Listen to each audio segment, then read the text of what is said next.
మాట అనేది ఒక మిజైల్ లాంటిది, బాణము లాంటిది.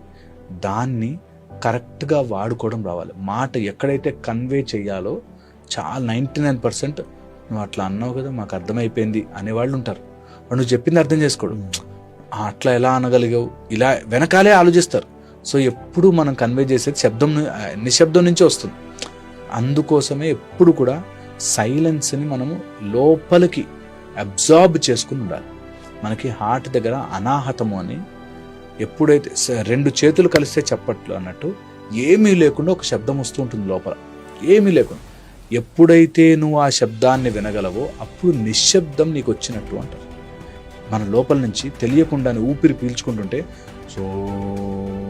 సోహం అని చెప్పి ఊపిరే ఓంకారం చేస్తుంటుంది అంటారు. అలాంటి శబ్దం నువ్వు వినగలగాలి. ఎంత సైలెంట్ అయిపోవాలంటే లోపల నీ ఊపిరి చేసే ఓంకారం నీకు వినిపించాలి. దట్ ఈజ్ నిశ్శబ్దం.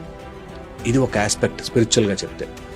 మనం ఫ్యామిలీ రిలేషన్షిప్స్లో చెప్పుకున్నప్పుడు చాలా గొడవలు అనవసరమైన సమయంలో అనవసరమైన మాట అనవసరమైన ఏరియాలో మాట్లాడడం వల్ల వస్తుంది.